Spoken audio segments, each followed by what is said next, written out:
Her small fingers trembled as she held out an empty palm to the man in the tailored suit, her voice barely a whisper in the marble lobby. "I promise to pay when I grow up." For milk. Just milk. The late afternoon sun blazed over Abdali Boulevard in Amman, casting long shadows across the gleaming glass towers that pierced the Jordanian sky. Inside the lobby of the Meridian Tower, where rent for a single floor could feed a family for years, the air conditioning hummed with the sterile efficiency of wealth. Marble floors gleamed like frozen water, and the scent of imported jasmine from the reception desk mixed with the faint chemical tang of polish. Khalid al-Mansour moved through this world like a man who owned it. Because he did. 6 feet tall, broad-shouldered, with salt and pepper hair styled with precision, he wore a charcoal suit that cost more than most Jordanians earned in a month. His shoes, Italian leather, custom-made, clicked against the marble with the rhythm of certainty.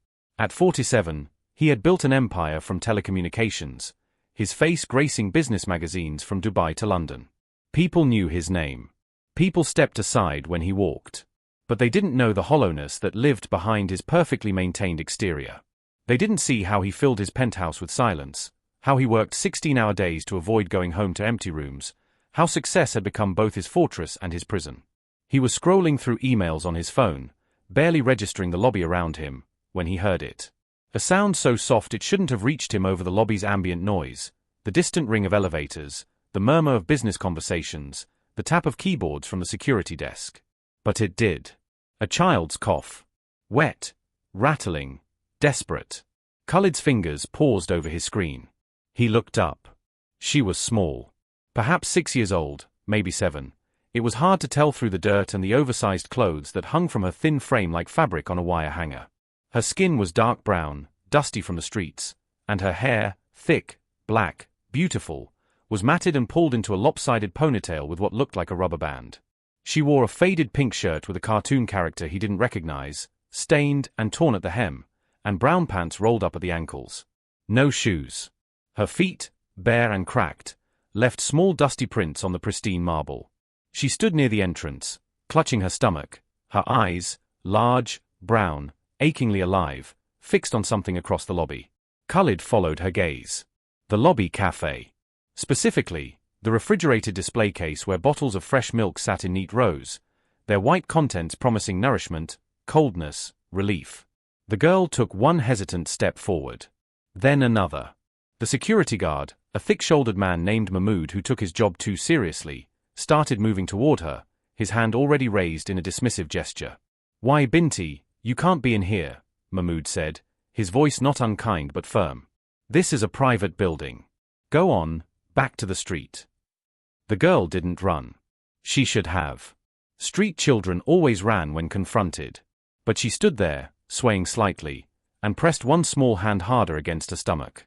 Her lips were cracked, Khalid noticed. Her eyes glassy with fever. "Please," she whispered in Arabic, her voice hoarse. "I just need milk. I'm so thirsty." "You have money?" Mahmoud asked, though they both knew the answer. The girl shook her head, and something inside that movement, the slow resignation, the absence of surprise, made Khalid's chest tighten in a way he hadn't felt in years. "Then you can't be here. Go." Mahmoud reached for her shoulder, not roughly, but with the intention of steering her back toward the glass doors and the brutal heat beyond. That's when the girl turned. Her eyes locked onto Khalid.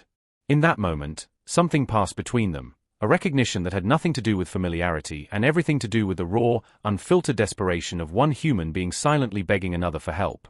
She moved before anyone could stop her. Small feet slapping against marble, her breath coming in painful gasps, she ran straight toward him. Mahmoud called out, started after her, but Khalid raised one hand, a gesture so instinctive it surprised even him, and the guard stopped. The girl skidded to a halt in front of Khalid, nearly colliding with his legs. She looked up at him, and he looked down, and the 30 floors of luxury above them, the empire he'd built, the reputation he'd cultivated, all of it seemed to shrink to nothing in the face of this child's need. She held out her hand. Palm up. Empty. Trembling. "Sir," she said, switching to broken English as if she'd heard him speak it earlier, though he hadn't. "Please. Milk. I promise." Her voice cracked. "I promise to pay when I grow up." The lobby fell silent. The receptionist stopped typing. A businessman pausing for coffee turned to watch. Even the elevator music seemed to fade. Khalid stared at this child, this small, sick, desperate child, offering him an IOU for a bottle of milk she might not live long enough to repay. What would you do if a hungry child made you a promise they might never be able to keep? Drop your thoughts in the comments below. Khalid had negotiated billion-dollar deals. He'd stared down corporate sharks in Dubai boardrooms, faced hostile takeovers, and navigated political minefields that would have destroyed lesser men. He'd built his fortune on the ability to make split-second decisions worth millions. But this 7-year-old girl with her impossible promise had rendered him completely, utterly frozen. Her hand remained extended between them, so small, so fragile, palm marked with street dirt and old scars. Her eyes never left his face, searching for something. Mercy, maybe. Or just basic human decency.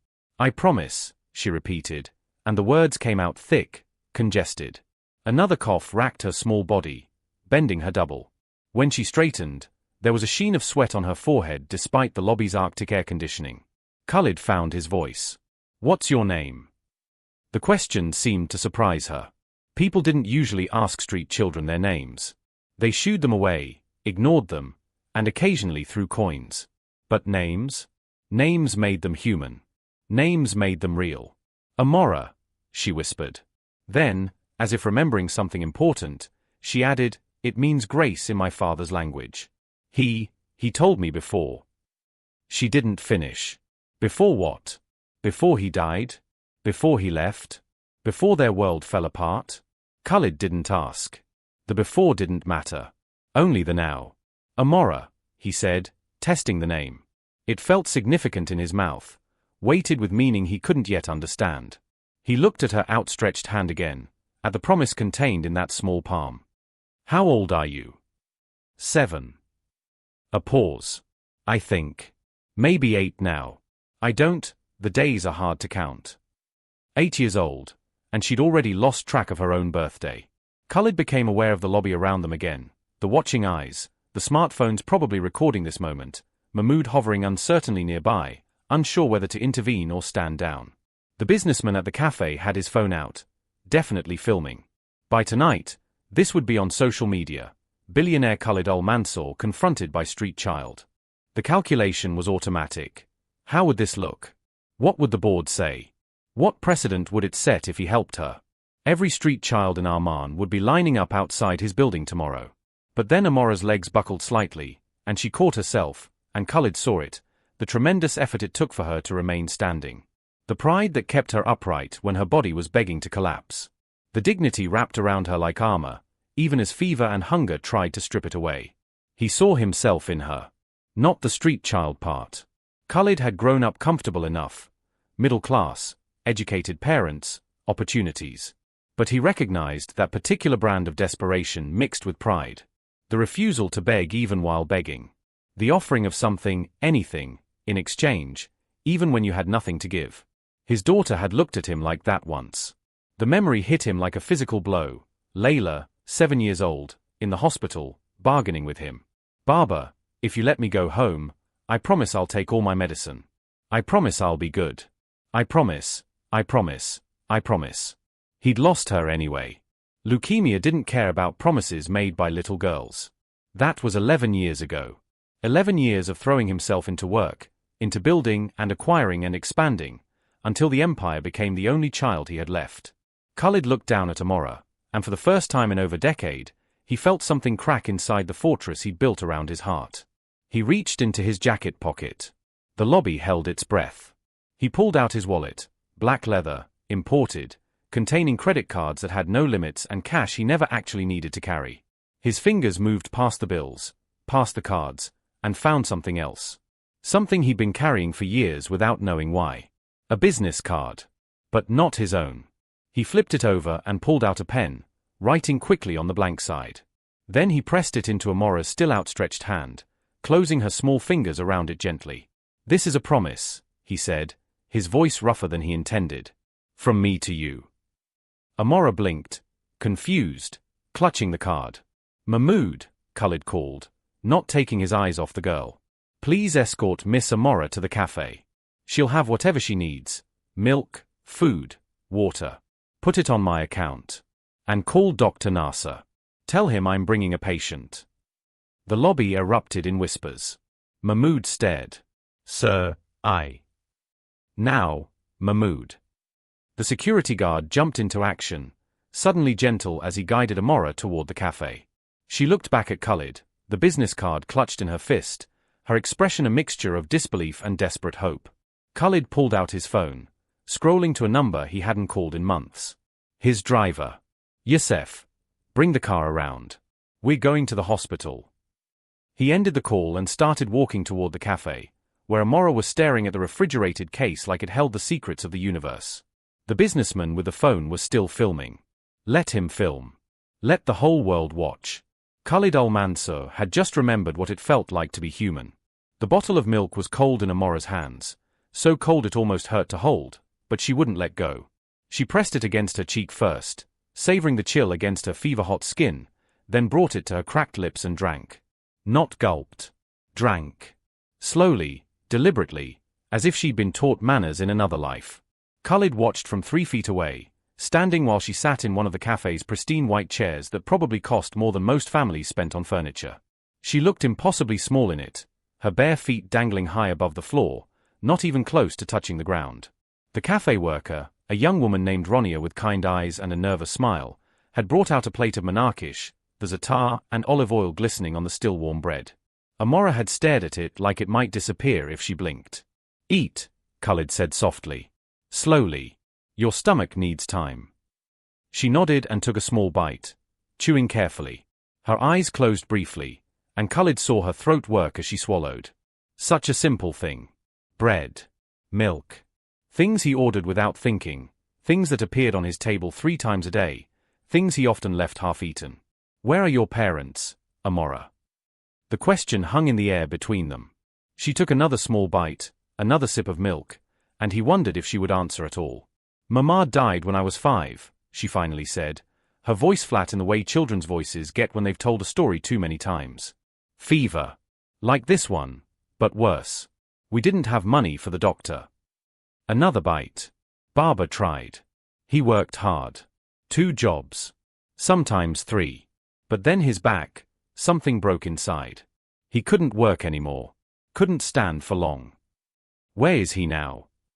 Amora's fingers tightened around the milk bottle. He's in the street. Near the old souk in downtown. Under the blue top. He told me to go, to find food, to find help. He said. Her voice cracked. He said I'm small enough, young enough, that people might help me. That I should promise to pay them back someday, so they know we're not beggars. We're not charity cases. We're just, between blessings, he says. Between blessings. Between blessings. Khalid felt something twist in his chest. What kind of world made a father send his sick daughter into the streets with instructions to promise repayment for basic survival? His world. The one he'd helped build, where wealth concentrated at the top while people like Amora and her father slipped through every crack in the system. The card I gave you, Khalid said. Do you know what it says? Amora shook her head, pulling it from her pocket. The business card was bent now, warm from being clutched in her small fist. She looked at his handwriting on the back. This child is under my protection. K. Al-Mansur. It says you're not alone anymore, Khalid told her. It says I made you a promise too. But I don't understand. Amora set down the milk bottle, her eyes, clearer now, more alert after food and drink, searching his face. Why? You don't know me. I'm nobody. I'm just a street girl with nothing. You're Amora, Khalid said simply. That's not nothing. The words seemed to physically impact her. Her lower lip trembled, and for the first time since entering the building, the armor of pride she'd been wearing cracked. Tears welled in her eyes. I miss my mama, she whispered. And Baba is so sick, and I don't know what to do. I'm just a little girl. I don't know how to fix everything. Khalid knelt down, bringing himself to her eye level. His expensive suit pressed against the cafe floor, and he didn't care. You're not supposed to know how to fix everything. That's not your job. Then whose job is it? The question was so simple, so direct, it cut straight through every complex business philosophy he'd ever developed. Whose job was it to care for the vulnerable?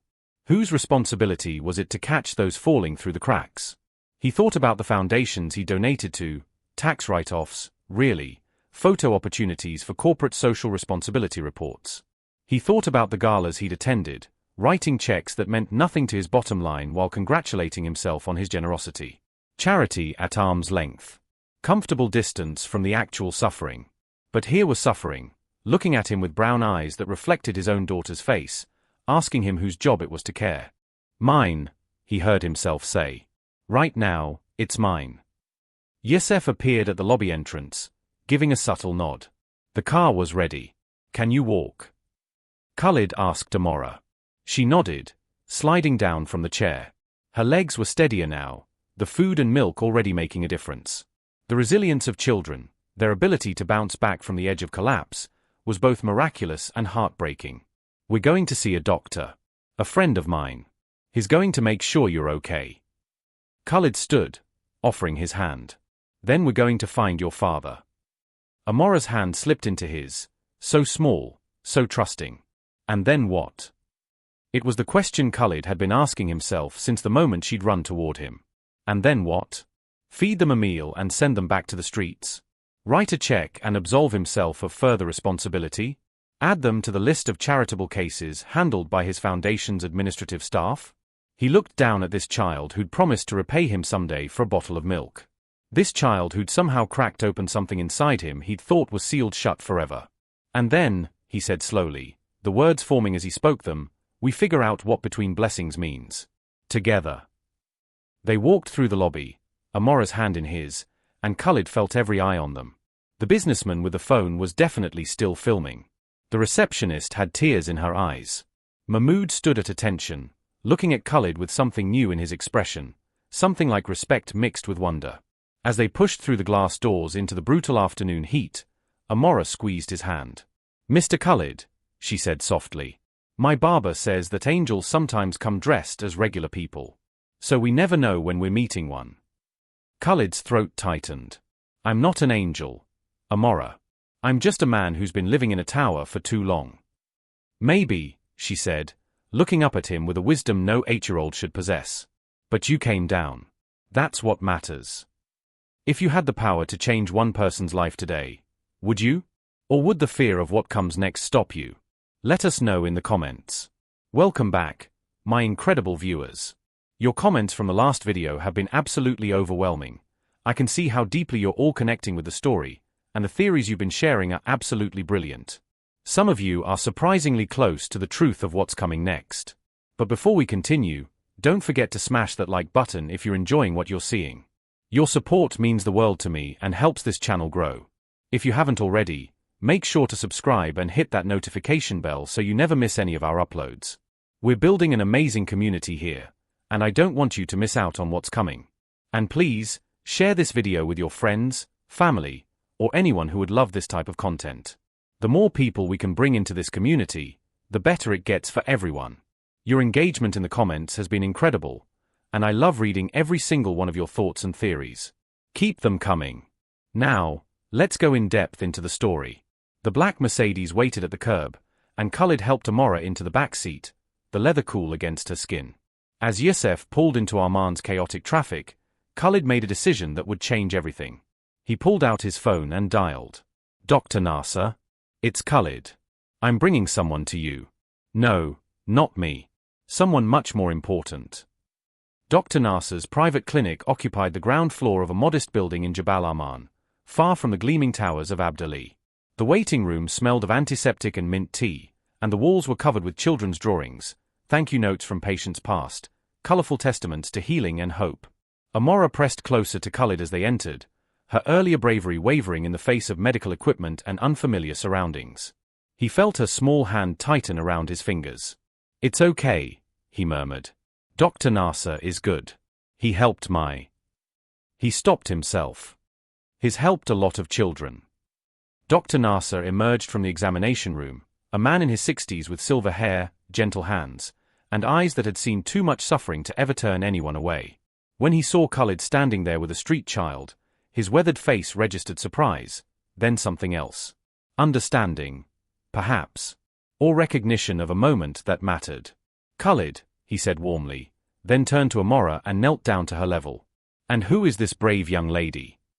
Amora, Khalid answered when she seemed too shy to speak. She has a fever, a bad cough, and I don't think she's eaten properly in a long time. Dr. Nasser nodded, his expression never betraying pity, only professional concern. Amora, would you come with me? I promise I'll be gentle. And afterward, I have lollipops. Strawberry or grape? Strawberry, Amora whispered, then looked up at Khalid with panic in her eyes. Will you stay? The question pierced him. This child who'd only known him for an hour, already afraid of being abandoned again. I'll be right here, Khalid said firmly. I'm not going anywhere. The examination took 20 minutes. Khalid sat in the waiting room, scrolling through his phone without seeing it, his mind racing. His assistant had called twice. The board meeting he was missing had probably started. His calendar was full of appointments he was ignoring, deals waiting for his signature, decisions that couldn't be made without him. None of it seemed to matter. Finally, Dr. Nasser emerged with Amora, who clutched a strawberry lollipop and looked less frightened. The doctor gestured for Khalid to step aside. Severe malnutrition, dehydration, upper respiratory infection bordering on pneumonia, Dr. Nasser said quietly. Another few days without treatment. He didn't finish. He didn't need to. I've given her antibiotics, vitamins, and a prescription for more. She needs rest, proper food, clean water, and monitoring. Khalid, this child needs. I know what she needs, Khalid interrupted. What about her father? If he's in similar condition and has back injuries as she described, he needs to be seen immediately. Street life with chronic pain and no medical care. Dr. Nasser shook his head. It's no life at all. Khalid nodded slowly, something solidifying inside him. I need to borrow your clinic for a few more hours. And I need you to make house calls.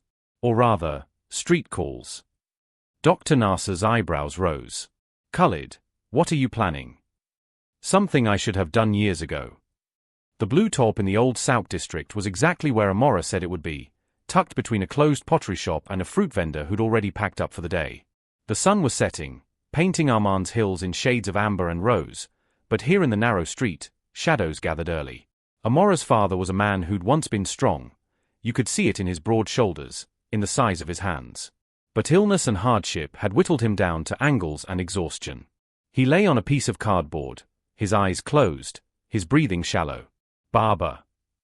Amora broke free from Khalid's hand and ran to him, throwing herself against his chest. His eyes opened, brown like his daughter's, but dulled with pain and resignation. When he saw Amora, they cleared slightly, filled with a father's desperate love.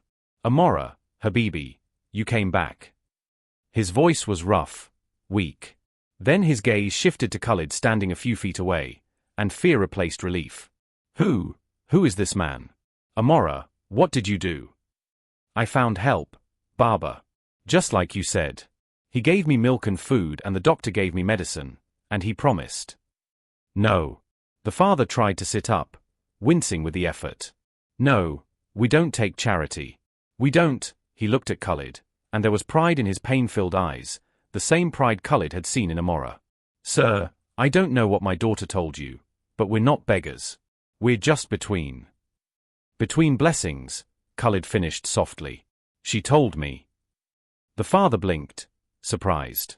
Khalid moved closer and knelt down on the dirty street, his expensive suit pressing against the ground.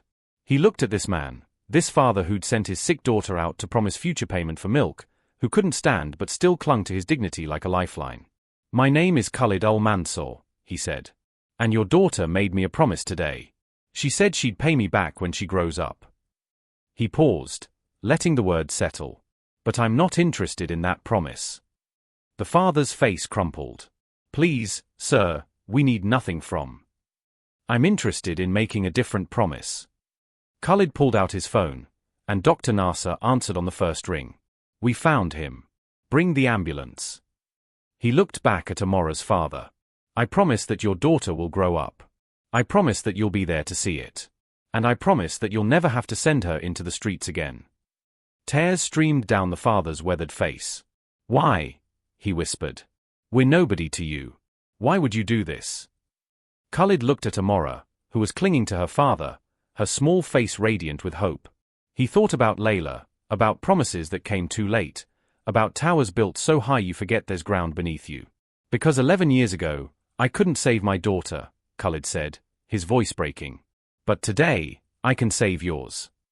The father reached out with a trembling hand, and Khalid took it. In that dusty street, under blue taupe that smelled of rain and desperation, two men who'd both lost everything found something neither expected. A second chance. 3 months later, the morning sun streamed through the windows of the small apartment in Jabal al-Wibdeh, catching dust motes that danced in the golden light. The smell of fresh bread and za'atar drifted from the kitchen, mixing with the scent of jasmine from the plant on the windowsill, a gift from Dr. Nasser, who said every home needed something alive and growing. Amora sat at the small wooden table, her school uniform crisp and new, her hair braided neatly with colorful ribbons. She swung her legs, which now reached closer to the floor, thanks to 3 months of proper nutrition, and focused intently on her homework. Arabic letters filled the page, each one carefully formed. Her father, Omar, moved through the kitchen with a slight limp that Dr. Nasser said would improve with more physical therapy. The back surgery had been successful, and though he still had pain, it was manageable now. Controllable. His face had filled out, the grey pallor of street life replaced with the warm brown of health. He was cooking breakfast, eggs, tomatoes, olives, fresh bread, and humming softly. A knock at the door made them both look up. "That's Mr. Khalid." Amora jumped from her chair and ran to the door, flinging it open with the enthusiasm only children possess.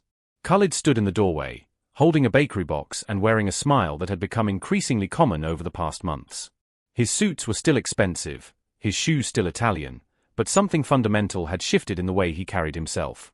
As if he'd finally learned that coming down from the tower didn't diminish you, it completed you. "Good morning, Amora. Ready for school?" "Almost. Baba is making breakfast. Will you stay and eat with us?" She grabbed his hand, a gesture that had become natural between them, and pulled him inside.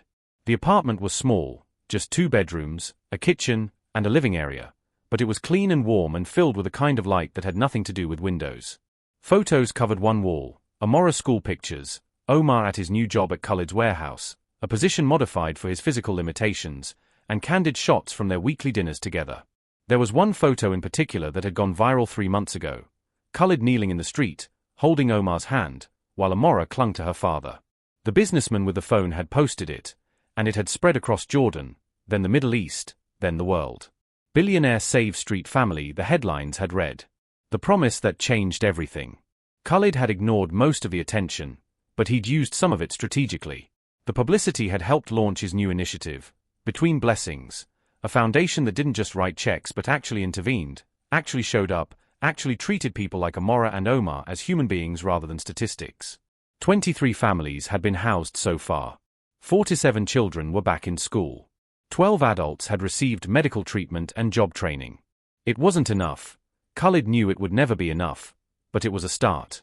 "Mr. Khalid," Omar said, setting plates on the table, "you don't have to keep bringing pastries. We have plenty of food now." "I know," Khalid said, opening the box to reveal kunafa, the cheese dessert glistening with syrup. "But it's Friday. Friday deserves kunafa." They sat together, the 3 of them, and ate breakfast as the morning light grew stronger.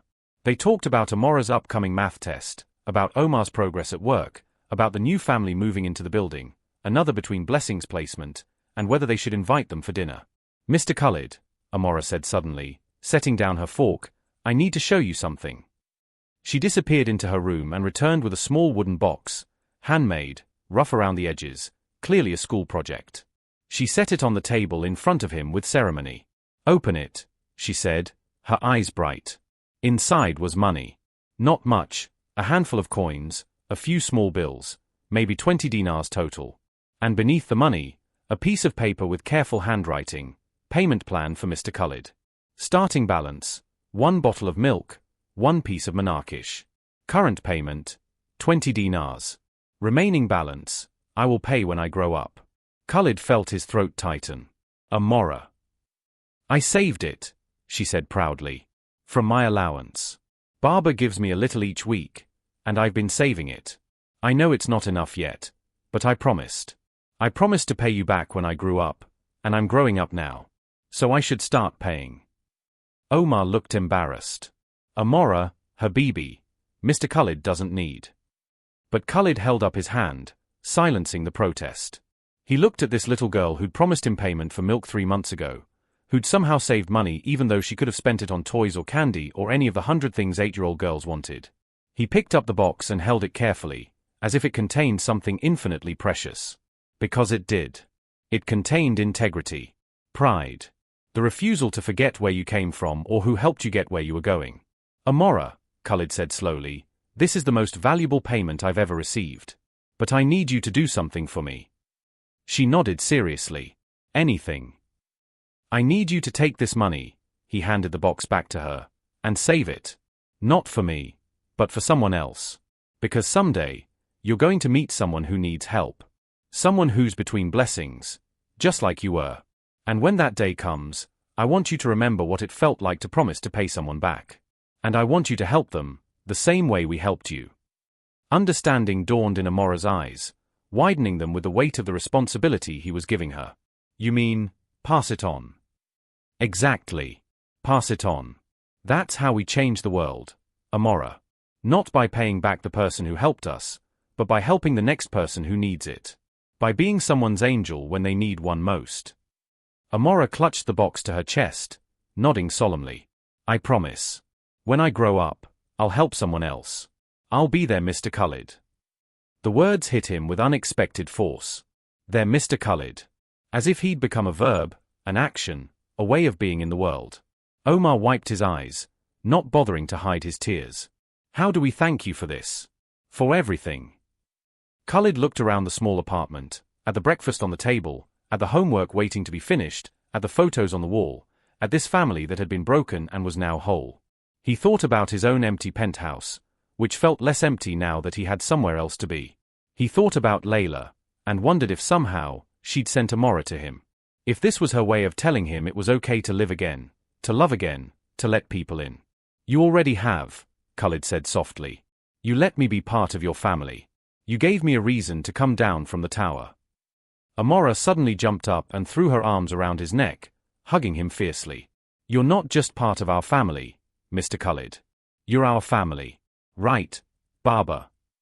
Omar nodded, his voice thick with emotion. Always. You'll always have a place at our table. They finished breakfast together, and then Khalid drove Amora to school, a ritual that had developed over the months, one he treasured more than any board meeting or business deal. As she climbed out of the car, backpack bouncing, she turned back. Mr. Khalid? Thank you for keeping your promise. Which promise was that? That I would grow up. That Baba would be there to see it. She smiled, the smile of a child who was no longer afraid, who no longer had to promise payment for milk, who could simply be 8 years old. You kept it. You keep it every day. She ran toward the school building, her ribbon streaming behind her like colorful flags of victory, and Khalid watched until she disappeared inside. His phone buzzed. His assistant, probably, with the day's schedule. Meetings, decisions, the empire that still needed running. But now, the empire had purpose.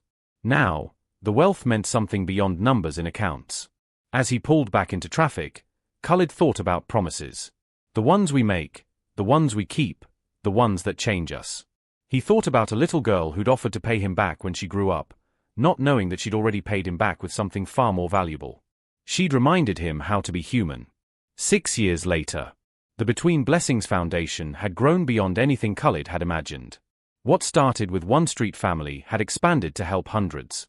The organization had chapters in 3 countries now, and Amora's photo, the one from that first day in the lobby, had become their logo, a symbol of hope and second chances.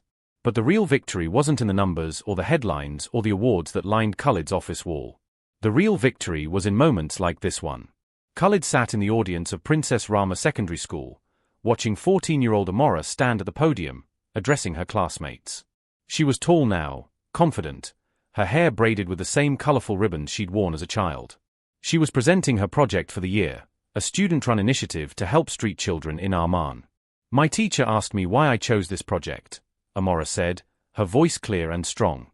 She said I could have picked something easier, something that didn't require me to go into the streets and talk to people everyone else ignores. She paused, and her eyes found Khalid's in the audience. But I picked this project because 6 years ago, I was one of those people. I was the girl everyone ignored. Until someone didn't ignore me. Until someone saw me as a person, not a problem. Until someone taught me that the best way to say thank you is to pass it on. Omar sat next to Khalid, tears streaming down his face. He'd been promoted twice at the warehouse, had remarried the year before, a kind woman who'd embraced Amora as her own, and had just signed the papers to buy a small house. Between blessings, indeed. So I'm asking all of you, Amora continued, addressing her classmates, to help me. To see the invisible people in our city. To remember that everyone has a story, and everyone deserves a chance. To be someone's Mr. Khalid when they need it most. The auditorium erupted in applause. After the presentation, Amora ran to Khalid and Omar, her face flushed with excitement and pride. Did you hear them? 15 classmates signed up to help. 15. We're going to make supply bags, food, water, basic first aid, and distribute them downtown every Friday. And Mr. Khalid, I was thinking, maybe the foundation could help us get supplies? We could. She stopped mid-sentence, looking at Khalid's face. Are you crying, Mr. Khalid? He was. Tears running freely down his face, not bothering to hide them. Because here was proof, living, breathing, beautiful proof, that the promise worked. That one moment of choosing to see someone could ripple out in ways you never imagined. I'm just proud, he said. So incredibly proud. Amora hugged him, then whispered in his ear, I'm keeping my promise. I'm paying it forward. I know you are, Khalid whispered back. And that payment? It's worth more than all the money in the world. As they walked out of the school together, Khalid, Omar, Amora, and Omar's wife Fatima, into the bright Arman afternoon, Khalid felt something he hadn't felt since Layla died. Complete peace. The tower still stood in Abdali, still gleaming in the sun. His name was still on the door, his empire still thriving. But he'd learned the secret that no amount of success had taught him. The view from the ground, walking beside people you love, helping those who need it most, that view was so much better than anything you could see from the top. What promise will you keep today? What life will you change? Remember, the greatest payment isn't money. It's passing forward the kindness you've received. If this story moved you, share your thoughts below and let us know. How will you be someone's angel when they need it most? Thanks for watching till the end. We know you loved this story, and there are many more thrilling ones waiting for you. Just click on the video on your screen to dive into the next chapter.